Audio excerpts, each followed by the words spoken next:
Good evening, everybody, and welcome to Love 97 Primetime Independent Thinker. Yours truly, Ivan Showtime, and boy, this evening it's going to be hot in here, man. We got a few guests with us this evening. Of course, I know some of you will have seen the flyer out with the big Peter Gilcud.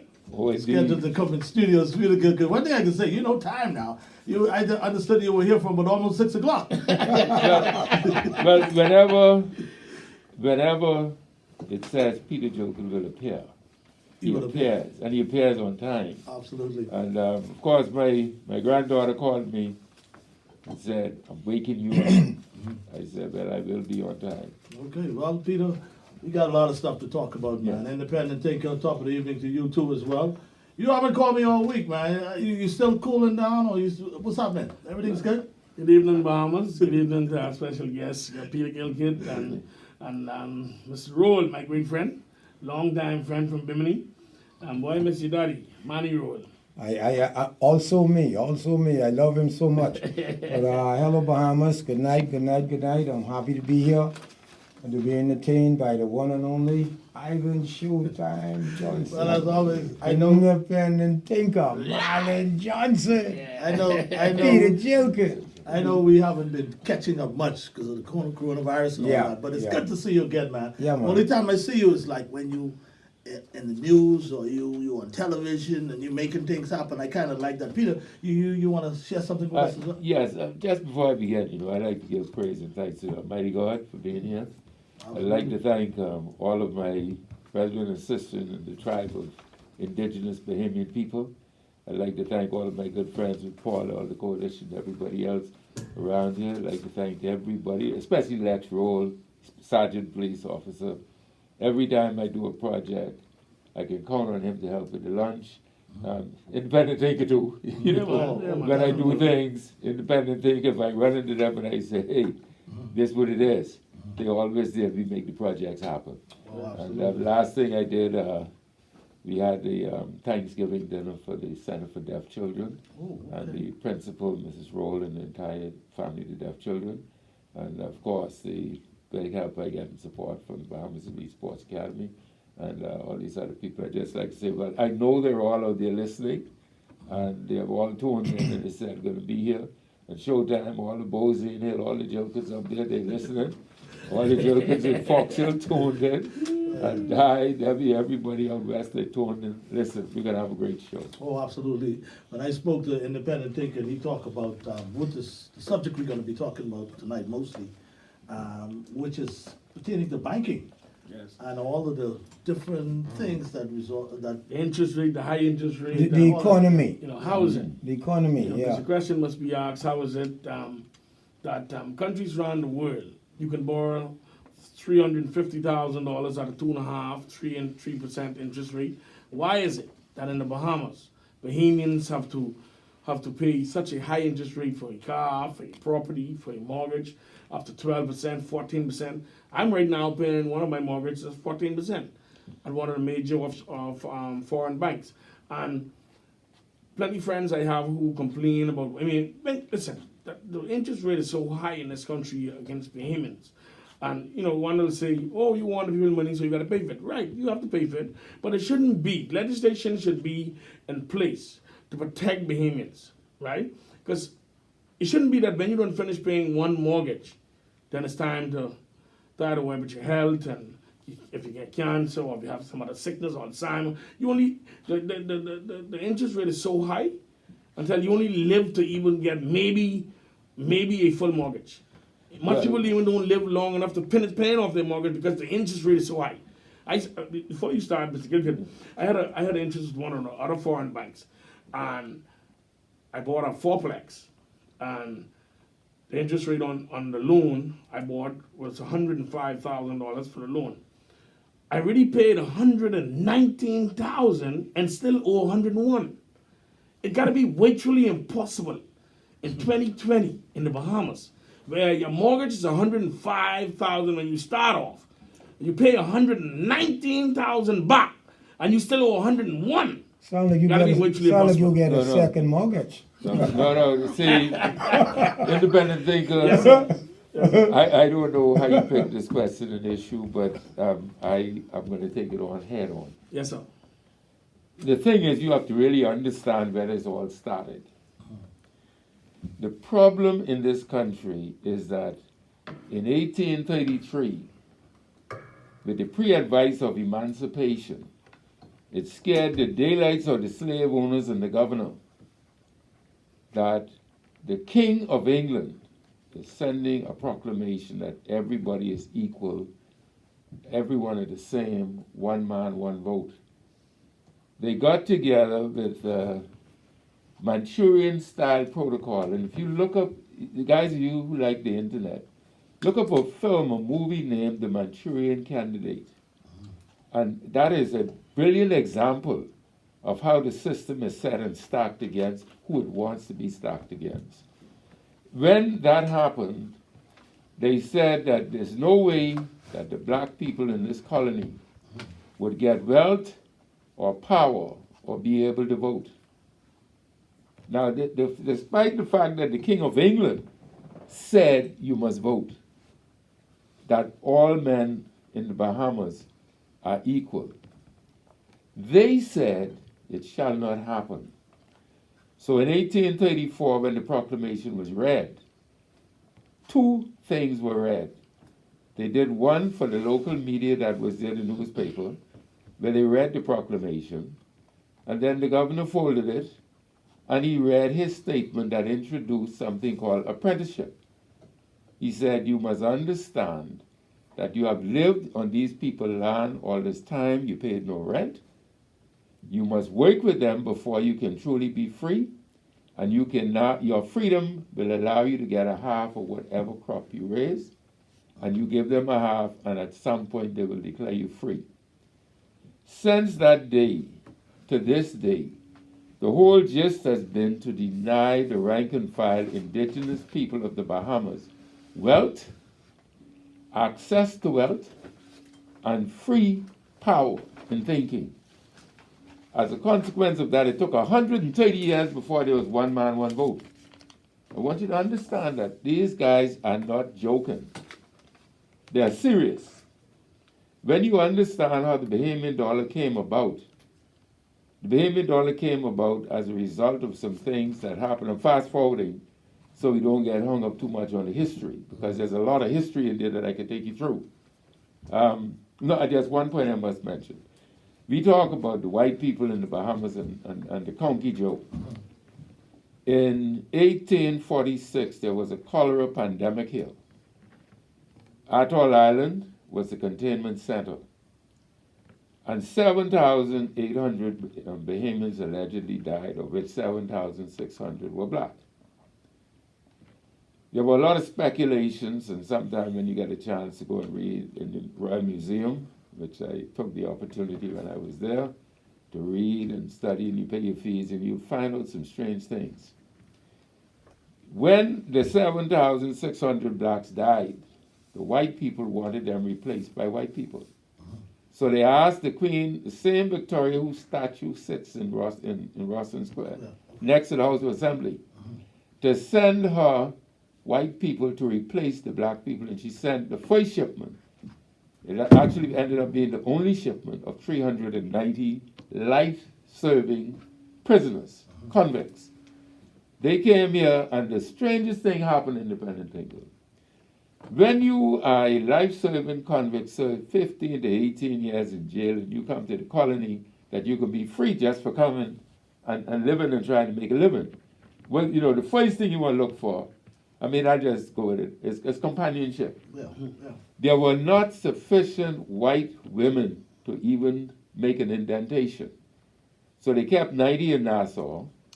They sent 100 to Abaco, 100 to Eleuthera, and 100 to Long Island. The strangest thing happened. These guys were supposed to augment the white community, to build it up so that you repopulate the colony. With white folks. With white folks. Okay. But when you have a child, as these guys started to have a lot of babies, you can't go against your child. And there was a reversal of fortune, as it were, because the women who now had these pretty bright-skinned half babies didn't want the black kids to board around their good-looking baby. And so in 1888, in the Bahamas, Spanish Wells and Harbor Island were voted the most racist communities on earth. And that's what they have written in the Philadelphia Tribune Wow. in 1888. So you started developing a core of people in this country that it was ingrained in them. That's the bait, really, of the Conky joke. There's ingrained in them that they're better than the people who just straight black, and that they closer to white, because there was a law passed in the 1800s how you determine black and white based on the degrees of that. For those who like to research, you could probably go look at Bahamianology.com and try to look it up and find it. So what you had then is a history of trying to deny black people equality. And Stafford Sands with the Nazis movement the Bahamas lost the right to have the pound as a currency in 1963. There was an incident that happened, I could go into it another time because I'll take up a whole show and shock the daylights out you. But, Yeah, go ahead. but the Bahamas was ordered to function with internal self-government. You don't know anybody in this country who fought for internal self-government. But because of the incident that happened in 1963, they were given until the first day of January 1966 to have their own currency. Now some interesting things happened. Yes. Yeah, I'm trying to follow this because this all is new to me. Really, it is. Yeah, well, I told you when we were in Palmdale, right?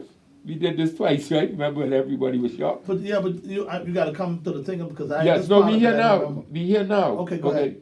So, you see, the incident that broke the white people's back was in 1958, and you can go online and look it up, the Bahamas Anti-Terror Act of 1958, when 9 fellas from Andros blew up parts of the Royal Victoria Hotel.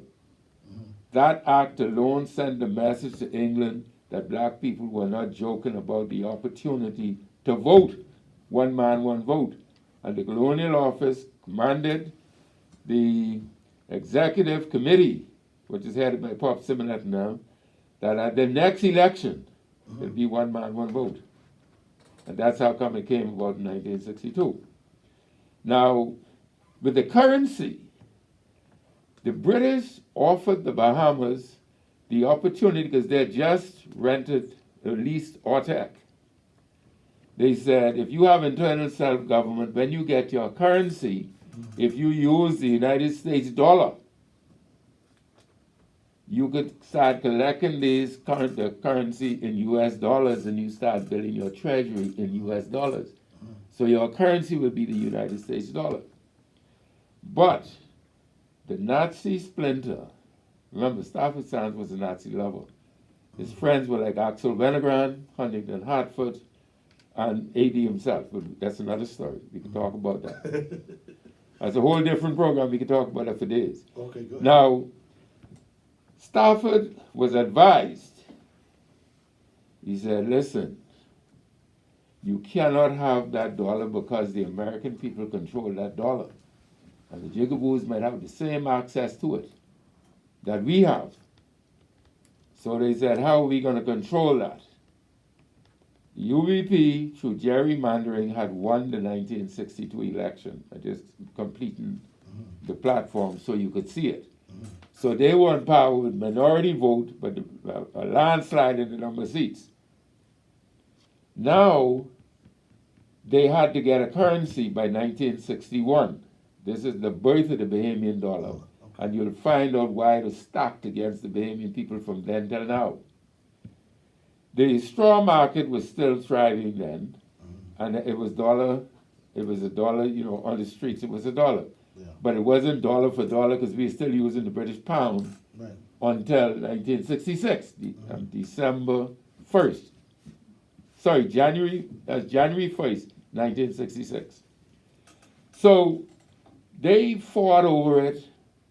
You know, the US dollar was the easy fix because you had ready currency, you got to buy it, and you got money coming in, the cruise ships coming in now, everything going on.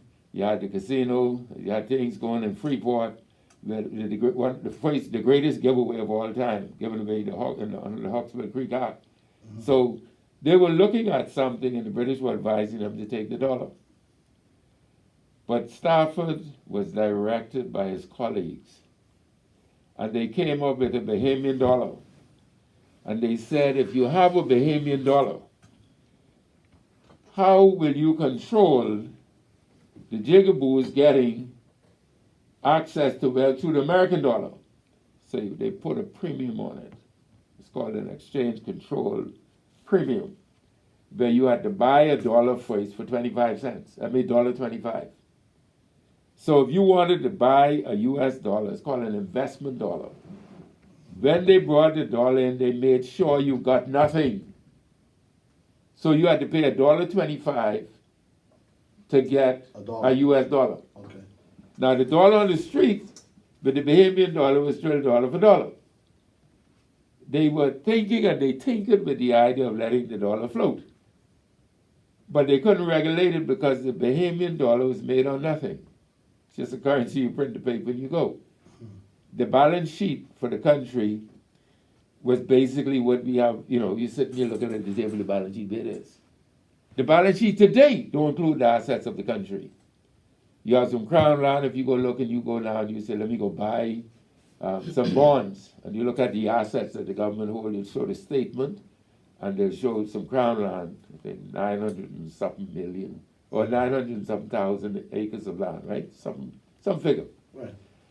They don't have your natural resources and the abundance of wealth that will create a balance sheet that will overwhelm and strike people off their feet.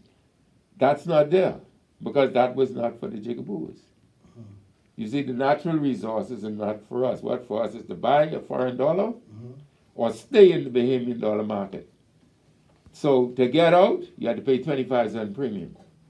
So if you, let's say you manage to get $100,000 in US dollars, and you buy IBM, and IBM make 24%. Everybody celebrating except you crying, you still got 1% loss. And that's just because you're Bahamian. Wow. You're black Bahamian. Wow. Okay? Now, the majority of the lawyers back in that time were white. The basic law firms and everything else were there, so they could maneuver themselves. You set up a company, you don't know what offshore, what onshore, and they could do it. And the seasoning of the black lawyers and the accountants came after. But the system was already set. And while Penland reduced the premium to 25%, or he contemplated it, and then Ingram, between him and Ingram, we got to 25%, there should never have been a premium in the first place. Now, the Usury Act, which impacts on you, is 18%. The government could take the Usury Act and drop it to 6% tomorrow. But why wouldn't they? Because you'll be able to access capital too quick. Who do you think you is? That ain't changed, you still black. And the whole purpose of the Manchurian Protocol is make sure you get nothing. Wow. To repopulate the country and make sure you get nothing. So our rates, what they call it, there's some bragging, we had some running in with this because we tried to do a lot of projects and a lot of it got stopped at the border. Because the government, through the central bank at that time, was saying, well, we allow, one of the reasons we're so successful in banking is we allow predatory rates. I mean, somebody need to get a bowl of grits to eat, and you slap every bit of grits on their teeth for being that cold to your own people. So we're having here a case where the system is deliberately set and stacked against you. As people. Yeah, but now you can't go back and say, Penland, they do nothing, not by himself. Ingram ain't do nothing but it. I think he reduced it a little bit. The minister was tinkering with it to say we drop it to 7.5%. From 18? No, Penland and Ingram between them drop it to 12.5. Minister's trying to drop it now to 7.5 or something. I didn't get the sense of it because I think it was stupid anyway. Unless you're totally removing it. The investment dollar premium, unless you're totally removing the level and playing field, you're doing foolishness. So what you're saying is the investment dollar premium is that's where they have this prime rate. Is that what the prime rate? No, that's where it starts, because if you can't get the prime rate, the government just dropped, I think a couple of years ago. They dropped now, I think we had a prime rate of around, some interest rates dropped even to 3.99%, Right. okay? And the same way they could drop it to that day, they're gonna drop it to that from 1962. But if they were to drop it, will it unstabilize the economy, or would it cause the dollar to the value? The dollar devalue what? Who the dollar trade against? The dollar is pegged to the US dollar. How can it devalue if it don't trade? So why is Moody and Standards and Poor continuously downgrading the country and saying that we're headed to junk bond status? Well, we are headed to junk bond status, as rightfully we should be. Because it's what you do with the money. No, it's what you do with the money. Okay, we have what, a $2 to $3 billion budget. All right? We do sensible things to foreign people and brokers with briefcase. We do good things for them, and you pay the tax for it. Right. I pay the tax for it. That don't change. Because if you go back to July 2017, and the Tribune run a full page ad, not a full page ad, a full story, when the investment minister, what his name was, Right? Well, that's what Johnson. no, this one right here. What is his name now? Kalis Road. When he asked a question about the investor incentives, does it make sense? And people, it opened plenty of eyes, because he stated that countries in the Caribbean is saying that the Bahamian government in 2015 was giving too much incentive and concession to foreigners. When if you give the same concession and incentives to Bahamians, you might end up with some of the same investments. See, one of the things that can't happen in this system of government where it says destroy the black man from 1833 and it ain't changed, is you got to go back and change that. We have to change that. That core mentality, that's your problem. Mm-hmm. Look, we don't have freedom of information. Right, So in many things you got to guess. right. But Damian Gomez did an interesting filing in the Supreme Court in 2015 in the action with Bahamas to so-called protect the 1,000 acres, which eventually was still given away free. Yeah, Right? you're Now, right. now, the reason for that, you a Bahamian citizen, you trying to get 50 by 100, it costing you $20,000 now. Right. People bragging about what a good gift for you. What did, at that time, Sarkis's Marillion have that Bahamians didn't have other than being foreign, that would cause a leader, I wouldn't call him a leader, a ruler in a country to gift him 1,000 acres of the richest best land, including the championship golf course. For really, just about nothing. For nothing. Good, and he. What did he have to get that whole pile of cash when Mr. Ingham came from China and said he went to China to straighten up the fact that he didn't think we should get 8,000 employees here, no Chinese. He went to straighten that up, and he came back with kind of humble pie. Well, this is the way they do business. We have to donate the land. We have to donate this ton of cash. And we then have to give concessions. And then when the building reached so high, we pay for all the... He said 100 feet now. We pay for all the infrastructure. Right, he did. Now, ironically, it is rumored that the value of the Bahamian contribution to Bahamas, and I hope all of them listening, because they should be ashamed of themselves. All right, on paper, here's the investment in Bahamas. Sarkis's Marillion said, and it was printed, that he would have put in $1 billion. Right. The Chinese said they loaned $2.5 billion. If you add up the value of the land and all the things the Bahamian people did, is loosely estimated, and until they get the Freedom of Information Act, you won't have the exact figure, about $3.1 billion. Now, it is said, and it was said in the Supreme Court when they did all the things that they did, with the case with the Chinese and Sarkis, that Bahamas was appraised value just under $2 billion. Right. Now, if you allegedly spending $6 billion on that, and the project when it's just about finished, value $2 billion. Right. That means Sarkis and Marillion and the Chinese ain't put in dollar. Because the Bahamian people, because I asked. And the Bahamian people putting all why we don't own no shares. And this comes back to why you have these predatory rates. If people could gift all your money and assets out, and they get the photo opportunity in public, we don't know what happened because we don't know the Freedom of Information Act. Yeah. But if people could look you in your face and tell you, and here's the worst thing that could happen. If the five of us and you say, let's go to dinner, and we go in the casino, that we put money in the bill, that we have concessions and all the rest, and we touch the machines, you get locked up. Wow. That's worse than how it is in Johannesburg with apartheid. And we living here smiling with it and just accepting it. And you look at the racial divide. 6 million guests could come to the Bahamas. And all of them could go to all the casinos, but they can't go to the web shop. So we got about 400,000 gaming people who gamble. They can't go to the casino where you spend billions of dollars. Just because you're Bahamian.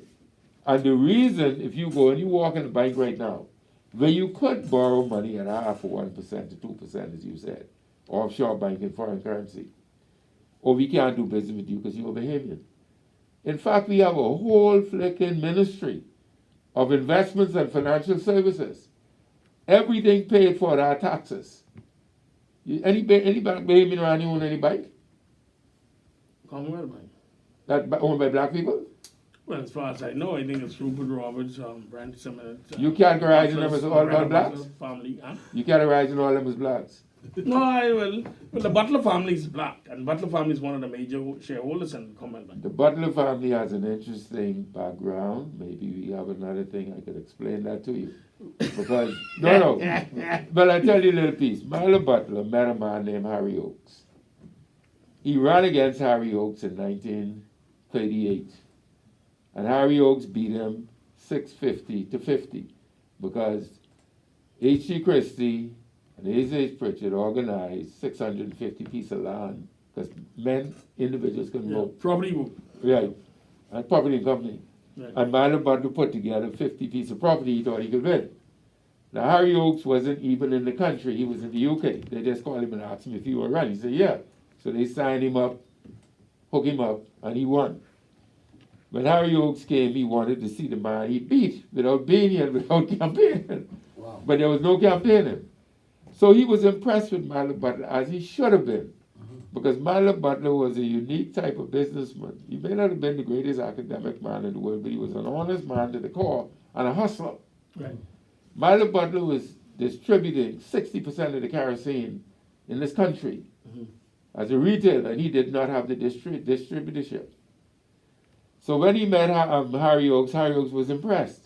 And they rode bike together. Harry Oakes got his big bike ride on Marlon Butler as he was doing. Marlon Butler had distribution network throughout this country. He sell even down the ice. Yes, and he would distribute and do great. He was a brilliant, basic, fundamental business person. Then Harry Oakes decided that he would border with the Conky Joe community. And he said, well, how come he's doing all the kerosene, why he can't do the kerosene?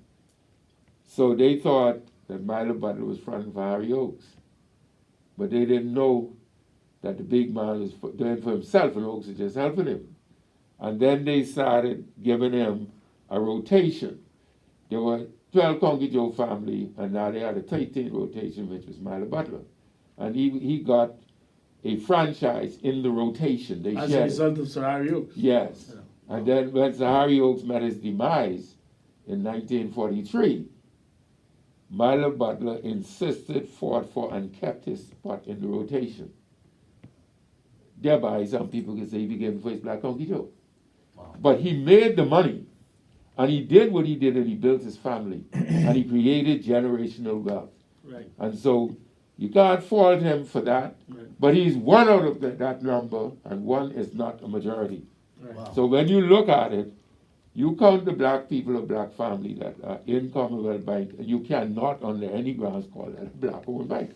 You know, when you was talking about the Crown land with Bahamas, and I asked some questions in 2015, I read one or two of them. One of the questions was, once Bahama project started, can the property which was offered as fee simple can be sold or acquired by the lender at any time and sold to another foreigner?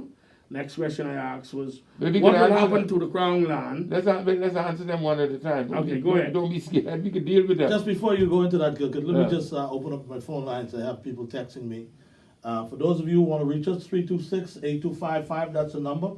Remember, you can also listen on television, channel 951, and also be streaming live on Facebook at Independent Thinker. And of course, if you want to join the conversation, again, 322-5477. And don't forget us on Facebook. You want to send text message, 376-2301. Go ahead, Gilcud. Say, when you foreign and you white, you have a new degree of right. Remember we had a gentleman wake for Crown Land some time ago. His family got maybe 40, 50 acres. And they crucified a man and he had to get fired. His last name don't begin with T.A. Yeah. And when you look at the way it turns out, and you look at it, okay, so here comes some place, you got some Bay or the other company come up and they could get a grant of maybe a few hundred acres that they cut up into selling a quarter acre maybe for $400,000. And they ain't got fired, they ain't got shut. In fact, they got hundreds of Mexicans and foreign people that come in and work while a lot of Bahamians out of work. Right. And I always wonder why we allow that to happen. being And I did research. the people in power utilize power to get technical or rules when it comes to foreigners. When it comes to you, they got a rule and say no, they can answer you. Because you and the rest of the black people in this country ain't gonna pull together and they can get past you. You could be dealt with by a clerk. I gonna do it? No, you may Because deny it. I asked a question over and over. How is it that the agreement for the Hilton Hotel is out? I see so much Chinese to weekend, and based on my understanding in the news media, it stated that it's supposed to be a 70-30 percentage, where 70% Bahamian, 30% foreign. But based on my view, my visual view, it's like 98 to 2% or 95 to 5%. Bahamian, 5% Bahamian. And I always wondered why would a PLP government agree to something like that? When the majority of you go to the polls and vote for the PLP is black. All right, let me ask you a question. See, the majority of the people that go to the poll and vote for any government are black. You only got about 10, 12% white people here. Okay. Okay, so you ain't gonna never have the majority of white people voting for nobody. You might have the majority of the white population supporting the party or the other. But it will always take the majority of black people for anybody to be in power. Remember now, this thing about power. We never had a holiday for leadership rule. It's always been, for leadership, it's always been for majority rule. So leadership is not a part of our function in governance. It's who is in power to rule. And the rulers get their holiday. This majority rule day and we rule. Not leadership day and we lead. It's two different things. But Peter, you said something very interesting. You said that happens mainly because we, as the people, stand aside and let it happen. Yes, see, when good people stand aside and let foolishness happen, Yeah, then bad man rule the land. yeah, Now, if we stood together and say no more, yeah. you know, if you go back to Shakespeare, it's an interesting thing in Twelfth Night. Say enough, no more. It's not so sweet now like it was before. If you go back to that and you understand the relevance of today, even sweetness has a limit. You see? And you cannot continue to allow people to ride your back without standing up at some point. That's it. Enough is enough. But you know what? We need to repeal the Land Act, all right? You want to repeal the Republic? Yeah, if a foreigner could come in this country, there's an act says that if you could squat on a piece of property for 12 years, and the way that works, I saw some guys in Exuma. There's this white family, they wanted all this land in Exuma. They got some older people to sign petition that they were squatting on this land for 20 years, and they only coming 2 years ago. And the judge ruled that land to them. Secondly, if you go in North Andres, you got some people called the Millerites. They something like Norman. cult, yeah, like the Normans. And buddy, when I went there and I see the land these people possess, and they sell most of the orange and tangerine to Nassau. They park the mailboat, and they land. I couldn't see the end of it. And when me and my boy was passing, I go on to pick it. So don't touch them. So it's amazing how people come here and just get land. The adventure tours down on Marshall Road. Them people get that land with agreement that every Friday they carry a few other black kids riding. And now they doing timeshare. I saw something like that in the Lutra too. Down in the Lutra, I think it's Pelican Point. We went down there to play baseball in Roxanne. And in the back there's like this canal. And this canal got one entrance with the rock. And these people got some town houses. It's so beautiful. But they park us up in one area. And I watch them, people coming and going. They're making millions. So the empower the people of the Bahamas is simple. We remove that act, and anybody in the islands get to own their own property. Johnson, you know Bimley well.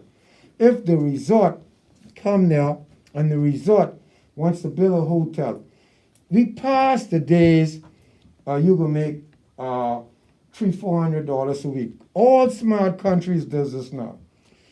If you go to where these people live and you want to build a business, so Lyndon Pilden try to show us 5149.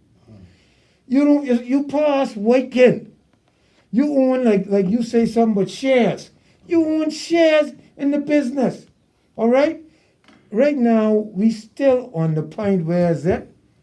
They could build a resort and we got to work. Yeah, but if you go back, We got, well, Let's go back to your point. you know, to the eastern of Bimini, you know the Brunson guy that deal with the space shuttle?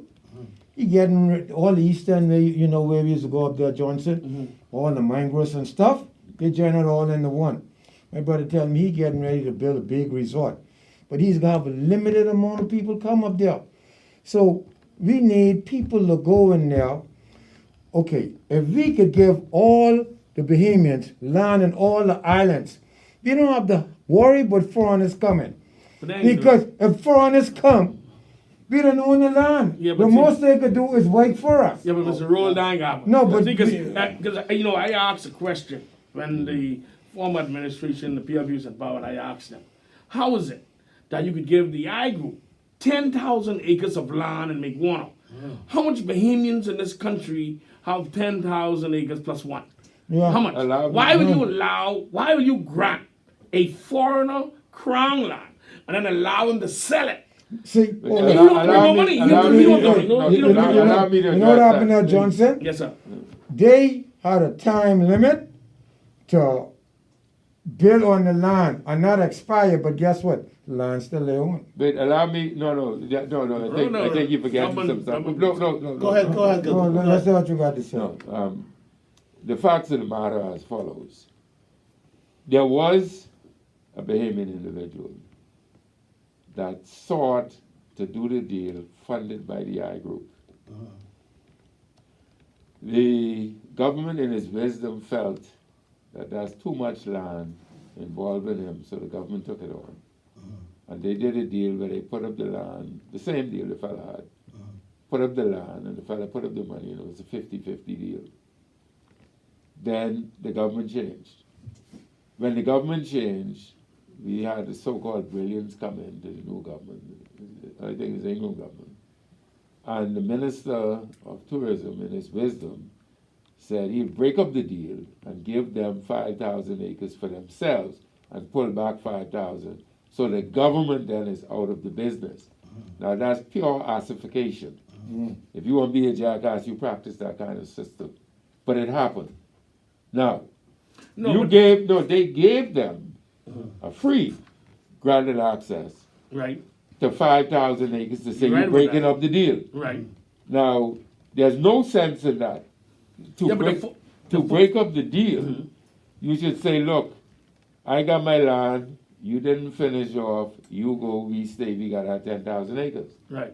But he sacrificed 5,000 acres, came to Parliament, bragged about it, and caused the Bahamian people 5,000 acres of land that was granted to the I group. I did a research on that particular information, and what I came across was this: that the PLP had granted 10,000 acres to the I group, with part of the agreement being that when they sell the land, 50% go to the government and 50% go to the I group. Not And just what sell Mr. the Ingram land, did, the development. When Yeah, they sell the 50%. land, I'm talking about the land part. Yeah, the whole thing was 50-50. 50-50. And what Mr. Ingram did, since 50-50, that means out of 10,000, the Bahamian people would have benefit 50% of the value of the sale.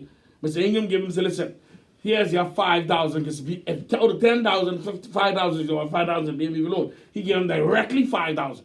So the Bahamian people lost 5,000 acres. Correct. Just like that. But what I'm saying to you, anytime you have people, Someone on line one? Yeah, we got a call on the line. Take the call. Let's go to the phone lines. Good evening.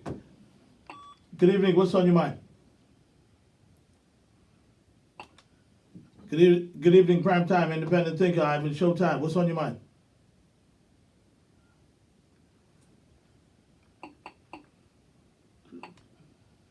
Hello, good evening. Okay, the caller must have. Yeah, and you know, because when I said to you about the Bahamas, I think the other two questions were, what will happen to the Crown land, which was given to them? they selling it So they selling the land. They have at so top how- dollar.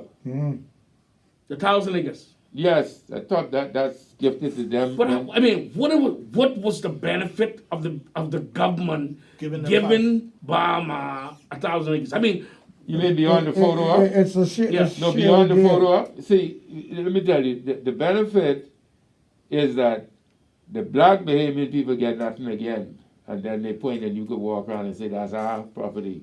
And you have nothing. That's right. The whole idea from back in 1833 is to make sure you get nothing. but you know, Mr. And Gilcud, sad as it is, that's the truth. you know, Mr. Gilcud, based on my investigation and reference to the land, Siaga in this country, I concluded that the politicians of yesteryear, they felt that if they grant the crown land to a foreigner, they prefer to just do the conveyance. I never see something so stupid. I mean, you own the land as a Bahamian. You are the prime minister, or you're the in charge, director of land and service. Why would you grant the land to a foreigner for him to sell, and you direct the conveyance to a law firm?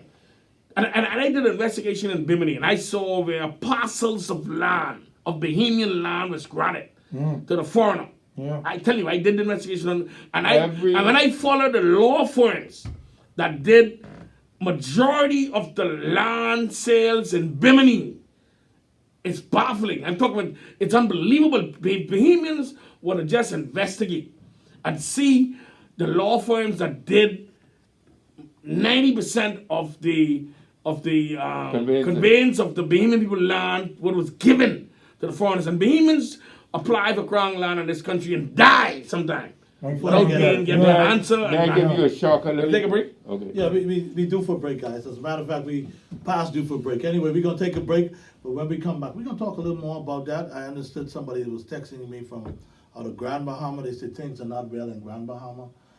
Something relating to them not being able to use their voucher, the persons who were victims of that, the hurricane. Yeah. So when we come back, we'll talk more about that, guys. Stay with us now. Ivan Showtime, Independent Thinker, Primetime, Gilcud, and also we got Paul Roll in studio. We'll take a break. We'll be Coalition. back after this.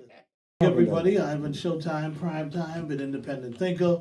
Peter Gilcud is in the studio with us along with Paul Roll and folks. We were talking a little bit about the land and why Bahamians are not achieving some of the things that they can achieve if they do get some assistance as it relates to land in the country. Now, just before we were taking a break, Gilcud, I think you were explaining something. You want to? Yes, about the land. You see, the land barons have taken land in the country to be a revenue source. And they see the black Bahamians as the market. And as a result of that, we do not grant the black Bahamian, the indigenous Bahamian, their constitutional right to the interests and assets of this country. And that goes across the board from the natural resources, which includes your land, to the right to have access to everything in the country like anybody else has. We should not have a whole government ministry that says, we, like in banking, we do banking, we do all this thing. Watch me close.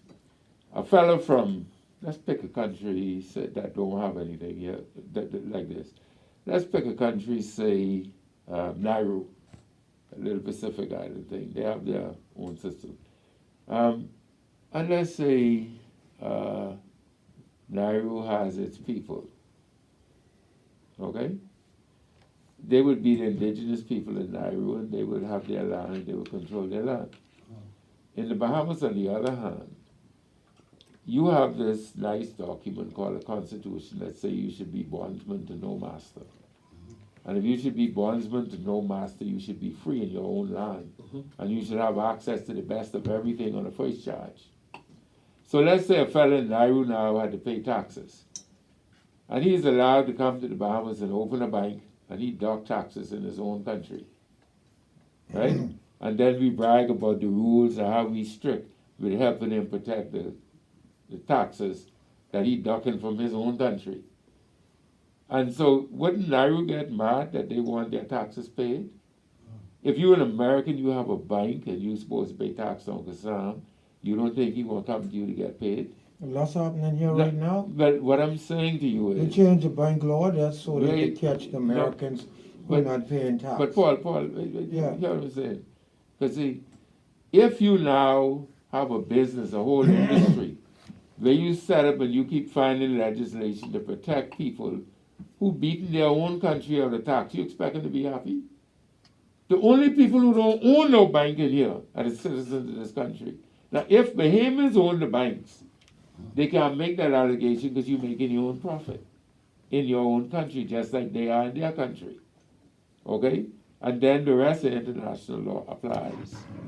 So, at the end of the day, the fact that we live in this hybrid country, called the Commonwealth of the Bahamas, where if you're a citizen, there are literally things in law you can't do. Just like in Johannesburg with apartheid, when Mandela them were there, what they had all the problems for. We right here in plain sight. A whole minister could tell you, if you go in there and you say, okay, I want to do this, all right, you're Bahamian, you can't do that. Yeah. Or you need exchange control. Or you need this. It's all telling you what you can't do. Right. But a foreigner don't need to see you. He just do it and go and get guidance. Thank you, sir. Yes, sir. Thank you, ma'am. Yes, ma'am. And we helping people do things and grow. And you come right back to your interest rates. The usury, you should not be paying 13% for nothing. Not even a loan shark should charge you that. Okay? Not even a loan But shark. if you go back to history and you know, plenty of persons like say, oh, you don't like go back in the past, but the past will create the present. And I use one of the example of Cable Bahamas, right? You had some great Bahamians who tried to get a license to provide a cable service, like God rested there, Tennyson R.G. Wells, and Brent Simonet, and a couple other Bahamians I was who involved. were Bahamians. I was involved. He was involved. Yeah. And a Canadian, right, in the name of Philip Keepin, was allowed to come here. He set up a cable plan, brought up cable plan, and he was allowed, right, to sell dollar IPOs, get approval from the government, the former government, and sell dollar IPOs. He was oversubscribed. He raised $30 million. Then he was granted $2 million from BEC, where stocks was buying, $2 million from Telco, and $2 million from National Insurance. How much Bahamians in this country can say, I was given a privilege and an opportunity in the same fashion or manner where I was allowed $6 million from the corporations in this country to help me start my business or help allow me to sell dollar IPOs and raise $30 million to start a Bahamian business. Okay, let We me, don't, we, I mean, we, let me the- clarify, let me clarify, Yes, sir. let me get something. Yes, sir. The IPO is one item, that's the initial public offering, a public offering. The share sales in that company that allowed him to get 40% sweat equity. Okay, this is the government giving you a license for $10,000, right? Giving you approval to come public to raise this 20 that turned out to be $30 million, as you said. Right. And you raise that. But you reserve 40% sweat equity for him, which means he could be a broker. Right. Now you got big money, thanks to the Bahamian people being set up by people who either don't think or smart enough to make sure you do it so you get nothing. Right. And you set it up so you go. And in that, one of the most demonic things in it was that Keeping was allowed to be paid $1 million in cash out of that to make sure he had substance. Not only that, And 40% shares. some report when he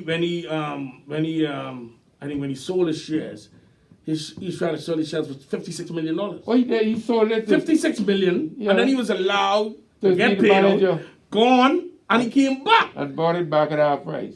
No. You know, that's unbelievable. Could I No, say, but that's easy. could I- That's how we do it here. could I say If you do, you get something? locked up. Could I say something? I think what this country needs is to follow the model of Singapore. The model of Singapore 26 years ago, 30 years ago, was the most rough little country in the Pacific. All right? And what happened is the guys were so corrupt till this politician got together with some people and posed as this big businessman, and he wanted to give everybody in the parliament a round the world trip for free. Gullible as theirs, they took the offer. And when they come back, they were all arrested. And the leader then said, give him 26 years. Do you know Singapore, as far as the economy and the economics and the financial sector, is the best in the world? So what we are talking about here today, we are just beating the bush. What we need to do is total reform. We need to get rid of all of these old iconic idiots that continue this old policies and change it to ways that you start out fresh. The Land Act, the people get the land. The land is the wealth of the nation. Every island, if you live there, you get the land. Some investors come there. We go back with what Linden say on the summer's last days. 49.51. How that sound to you, Sean? No. You got to get what Finland said. Well, go ahead then. You could tell me if I'm wrong. But I ain't saying you're wrong. I'm Okay, making sure you get what he said. Go ahead. Finland said to be Bahamian, as a Bahamian company, need to be 60-40 Bahamian. 60-40? Yes. I thought it was 51 No, 20. see- Well, I'll listen to you, but What I'm saying to you, But if you form a company, and if you have a company, who get the 60? the Bahamian. Okay. Okay, I just want to make sure you give the fellow the credit for what he's saying. Now, in a contemporary business, the shareholder that has the majority of shares, the absolute majority would start from 51% or 50 plus 1. Now, you have some people who are controlling shareholders who may only have 20% of the shares because everybody else got Less than small 20. amounts and you have the lion's share. So, as far as the incumbency is concerned, you say to the Registrar General, this company is more than 60% owned by Bahamians, or it's less than 60% owned by Bahamians. Yeah, but you know that is, Okay. listen, when you look at Mr. Gilcud, when you look at the mindset and some of the decisions that has taken place in the last few years, when you look at the port deal, Iraqi port deal, right? The 20 families, they have they put out they was allowed to invest $1 million apiece, $20 million. They own 51%. They own 51% of the port. Allow me to say to you, you call it the port deal. I call it the port ripoff. The port what? The port ripoff. Okay. Let me tell you why it's a ripoff. First, see, the Bahamian people own all the land. Bahamian people own Iraqi. But they only own 49%. I want you to listen. I hear you, I listening. The Bahamian people own all of Iraqi. Right. In the deal, the political rulers agreed to concede the ownership Give it up. and say, look, we'll replace that by a $2 million annual rent. Then they proceeded to take $20 million in cash out of the treasury to match the 20 families. Yeah, but they spend more than that even dredging the harbor. The Iraqi port was built from the dredging of the $60 million dredging of the harbor. Let the harbor thing sit for a minute. Let's look at the ripoff. Okay. Let's assess ripoff. The dredging of the harbor had nothing to do with the port deal. It just so happened that when they dredged for the port, all the fill was on Iraqi. Right. That was there. That added to the value of the land. Right. So now you have someone come and say you're doing business. I'm a Bahamian, like say that's the 21 people. They say they were the only Bahamians. The rest of the people in the country are Bahamians too. And you didn't have a chance to get in that. Only that selected crew got into it. 20 million. So now you saying you own all the land. They got 20 million. Your land weighed far more than that. But you're going to bring 20 million as well on your land. On your land. And still only get 49%. Yeah, and then Of allow shares. them to sell an additional, I think, 20 million shares. But the Bahamian people could only buy $1,400 worth of shares. Not only that, their So you shares have- was not even value as the 20 families' shares. That's what I'm saying to you. So they get 40%, the government get 40%, and 20% was sold to people just really getting their money to use for capital. That's all it was. Okay? That's all it Because was. no matter if all of you come together, you could not rival either side, and the government give them 45 years management. So pretty much so what you're saying is you give this elite group control of the port. And then you go back to Prince George Dock and say, let's compound the ripoff to make sure that communication, transportation, cruise ship industry in Nassau is tied up within the same people. So you have the head of APD could say he resign and go and become the head of the next port. So if that don't tell you that that's click. One of the agreement that I was informed was a part of the port deal is that the 20 families whoever they may be, who put up their $1 million, their part of the agreement is that they are guaranteed 10% on their million. That means the 20 families are guaranteed $100,000 a year. Plus they have management And control. if the port doesn't make a profit to cover their 10%, part of the agreement is that the treasury will have to pay and make up the balance if the port don't make that money. I don't know about that. Listen to me. I'm telling you. Listen to me.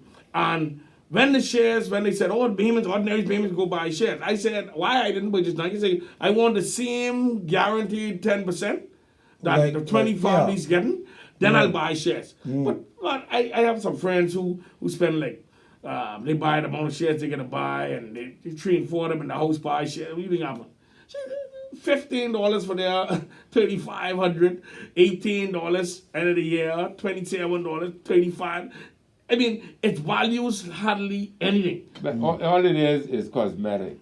And that is all that. See, you got to remember, nothing changed from 1833. You got to keep this in your mind. When you break the back, there's evil. You got to be serious and coming together, uniting, and just going out to do it. You must break it completely. Because if people continuously abuse your assets and you let them get away, they'll keep doing it. Let me tell you, if pressure come enough that public disclosure bill would have come, you'd have plenty of people leaving town. Because some of the things that happen, you have people on the ground with it. You look right here now at BPC. You look at the shareholders of BPC. There are two fellas with a ton of shares sitting on the side, don't say nothing. All right? The fellow who's in charge of BPC, he's there yaka. Talking fool. But you've been able to get some Bahamian people in power to give the resource, the petroleum resource, to a broke broker. And then that same broke broker tell you, well, we agreed to give the Bahamian Sovereign Wealth Fund 12.5%. Then when noise came, but we could double it. But if you're the owner, you pay broker's commission. Not brokers pay you commission. Somebody got it backward. They looked the wrong way in the mirror. That's why I keep on asking the question. I did a show on this oil legislation, right? And it stated that the Bahamian people will get 12.5% on a sliding scale of 25%. There's no timeline on the scale. Wait, no, you shouldn't even listen to that because no. I describe it as pure ossification. Let me tell you, if you're the owner, you should have the lion's share of the asset. Okay? Right. If you're a broker, like let's say, okay, for every successful oil well that BPC drilled before, they could get 1%. You find they get nothing. Because they ain't drilled nothing. But they never drill oil well in their That's life. my point. Yeah, So why would you gift them all of the assets? 87.5%. Why? Johnson, let me ask you all. When you look at what we got the Ragonite. We got all our natural resources that we could farm that don't pollute our water or destroy our beauty. You think right now with the barrel of oil dropping at the lowest ever, you think it's time to get some unprofessional people To get into our business. do you know how much money in the Gulf it costs them to clean up the Gulf and the Gulf ain't clean up? Listen. If that oil get loose, we BBC gone. don't have no history or record, you Google it, of drilling an oil well. So BBC is a company that was formed to be in charge of this oil exploration by hiring a drilling company. I don't know why, but that's the facts. okay, Right? but I ask you, do I you think you had agree? it slightly. Do you agree, or do you all agree, or do you all disagree? I disagree. We got the best fishing grounds in the world. There's no place in the world got the mangroves. If you ever take a plane like coming from Cuba and come from South Andres to North Andres, 40 to 30 miles going west, and another 70, 80 miles in length. And the majority of that is mangroves. There's no place in the world like the Bahamas. Every island got mangroves. What mangroves do is the ecosystem. If you watch when they showing geographic, when little salmons and millions and sailfish grab and eat them, you can't do that with our snappers, groupers, and whatever. The mangrove act as a nursery is a house. There's the fish that comes in our water goes mostly all through the world. So you wanna interfere with that, with oil? That's my question. Yeah, but oil ain't the market on oil has gone back up to the stable figure. It's about $39. Allow me to say. But you still ain't answering me. No, I understand you. Let me address you. Yeah. I'm an oil man. I'm a former head of Shell marketing in this region. BP, Royal Dutch Petroleum, and Exxon were the two biggest oil companies in the world then. I've never been consulted by anybody to discuss the matter of oil. It was never a secret. It was always in Bahamian Review magazine, all the papers, everything. It was known. The point I'm getting at is that the common sense element of oil sales will tell you that you could actually work and confirm your proven reserves. And you can sell your proven reserves without drinking anything.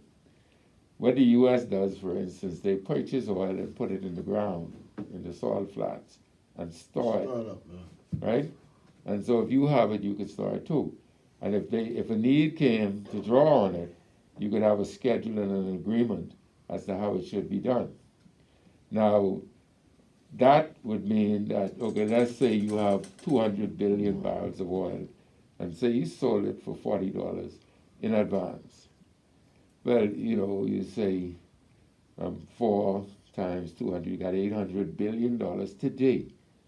I mean, you could sit down there and say, we got 400,000 people here, we got 2 billion a man in this country right now, and you ain't drilled nothing.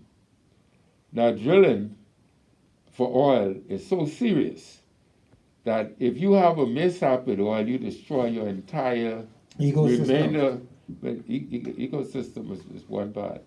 You destroy your entire basket of natural resources. And with just that one situation. Now, in fishing alone, if you look at the guys saying they did $9 billion worth of limestone, that's the guys in Freeport blowing up the land and selling the Dolomites limestone to the States and selling it under an unconstitutional deal with the Port Authority. With the coming of independence, the Port Authority's relevance would have died. Yet we have some geniuses of rulers get to be leader of the country or ruler of the country, renewing it. That's right. So, I mean, we got a remedy for that coming. It's a remedy coming. Soon come. And what will happen is that you look at things, you have to look at it from an academic route, you got to look at it from a desire route, and the other side is you got to look at it from a discrete route. Because if you tell your opponent something, they'll prepare for you when you reach. So when you hit them, you got to slap them like lightning hit them. Hard, fast, and I mean brutal. But you cannot, the Bahamas ought not be drilling around any place this time. Correct. The Bahamas should not be involved in any form of drilling because nobody in the country is capable of dealing with the consequences of a disaster. Thank you. Not only that, Mr. Gilcud, the percentage, the value of the percentage and the benefit for this country and the Bahamian people.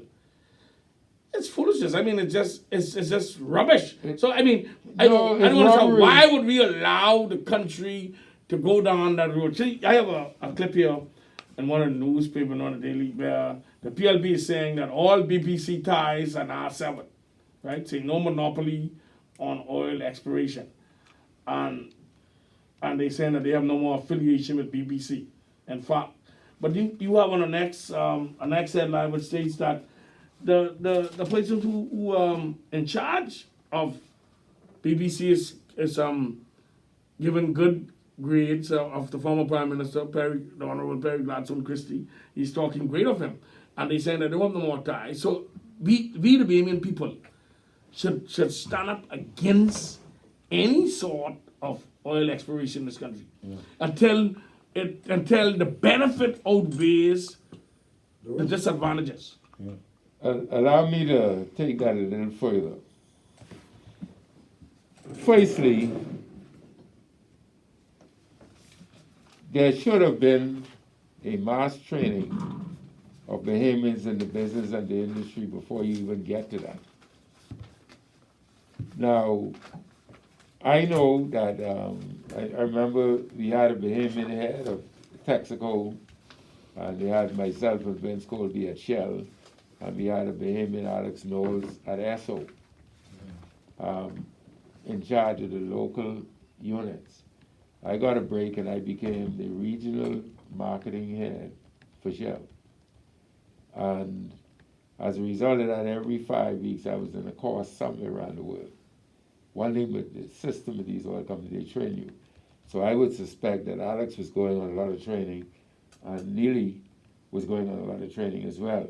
So you've been very well trained, because Colby's going on a lot of training.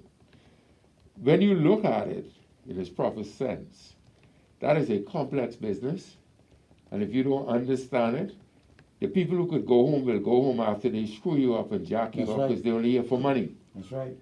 there's no love for your country and there's no love for you. That's right. People should be able to read your Constitution and you see what is in the Constitution about your freedom and all the rest and your assets and all these things in the Constitution. You can't say ignorance of the law is an excuse.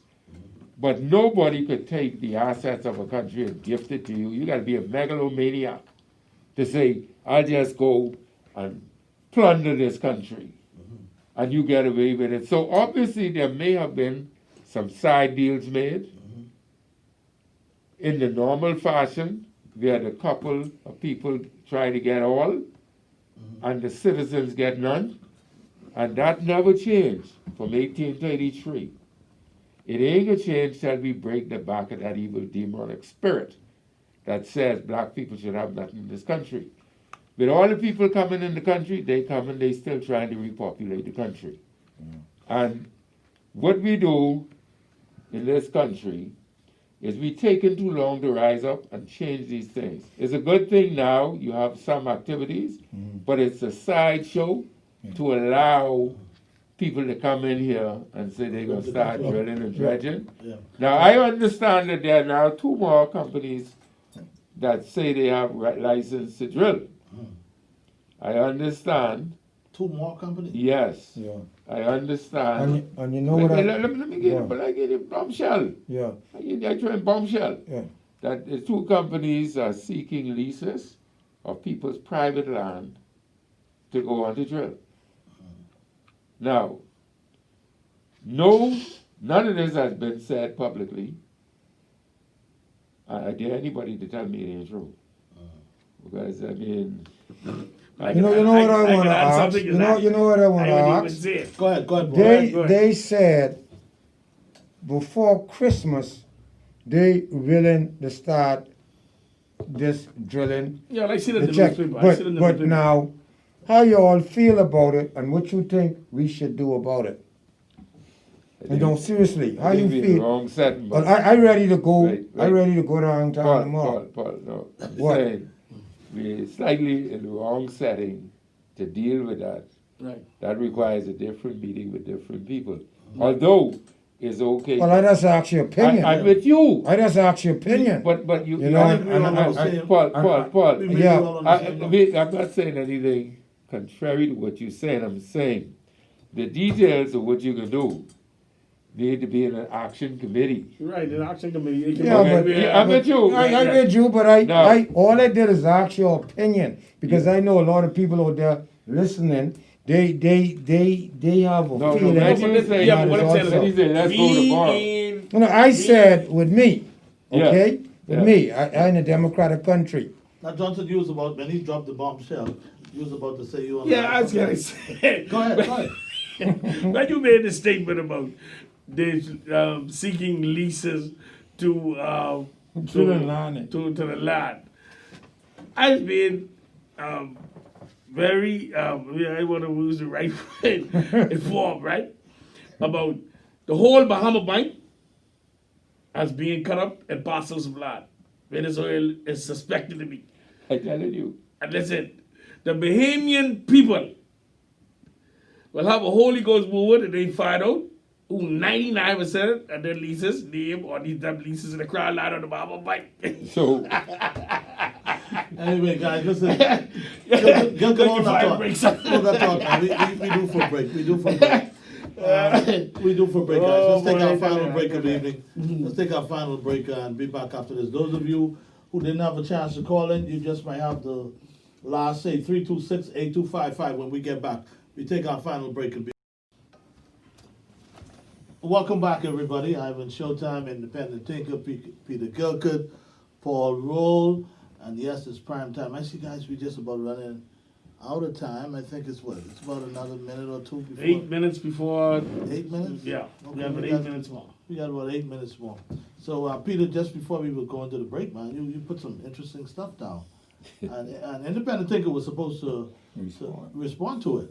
I responded by responded I during the tell the break. Bahamian people it has been so far. It's been stated that the Bahama Bank was cut up in parcels of land, and some politicians have their name on those grants.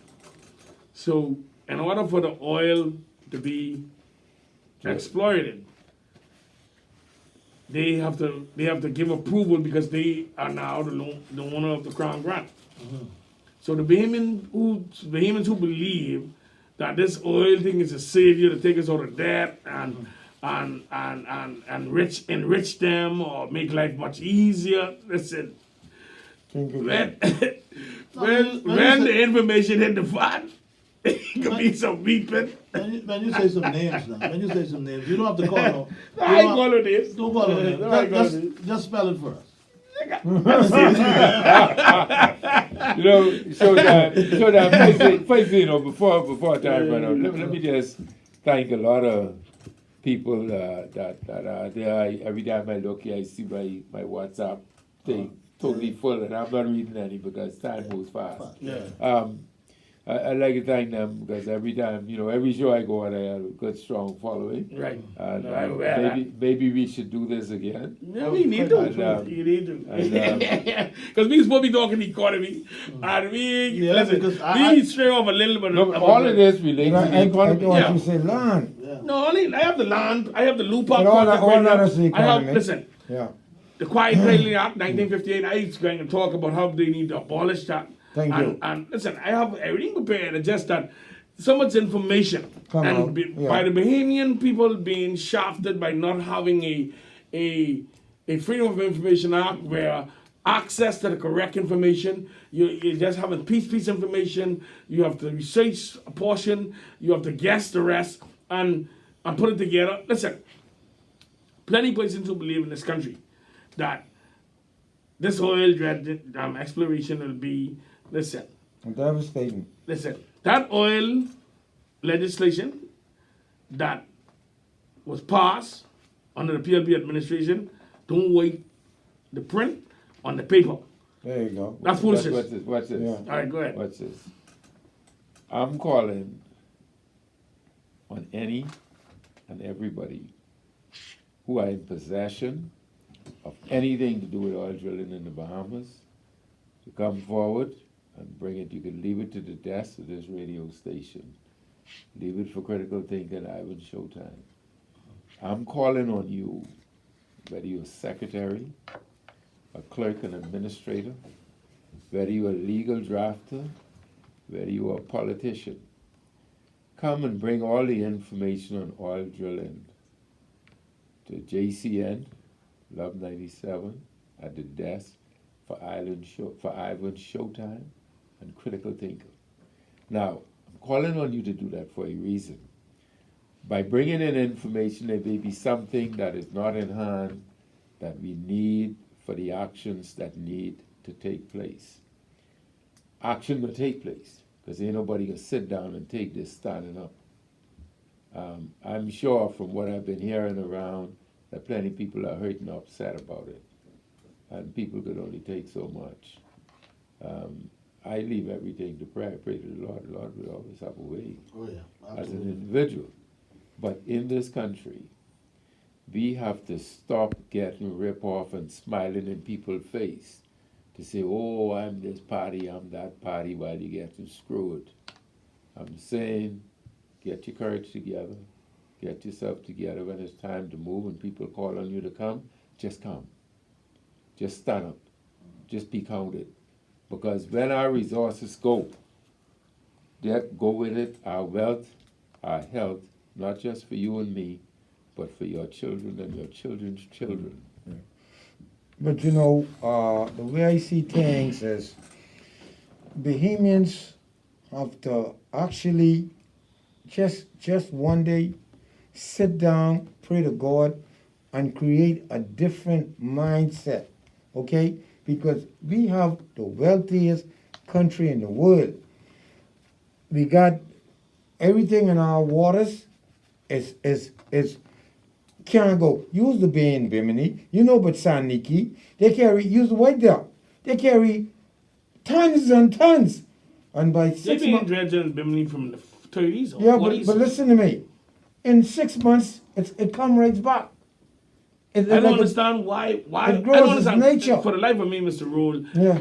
How is it that the Bahamians just sit by idly for years and fail or refuse to just find out why we are voting for people who Don't have our interest at heart. even what interest. happens- Okay, I mean, no, why no. should we paying? Why are we paying so much debt in this country? Yeah. Right? We paying so much high taxes, and the natural resources are being exported from Freeport, from Sandy Key for years. Yeah. And we do nothing. I mean, we does nothing. Okay, there's a good. That's unbelievable. There's a movement going on right now that Lincoln is champion, but we know for a fact it was Wesley Campbell, then it was Micklin Seymour, Prescott Smith, Myself.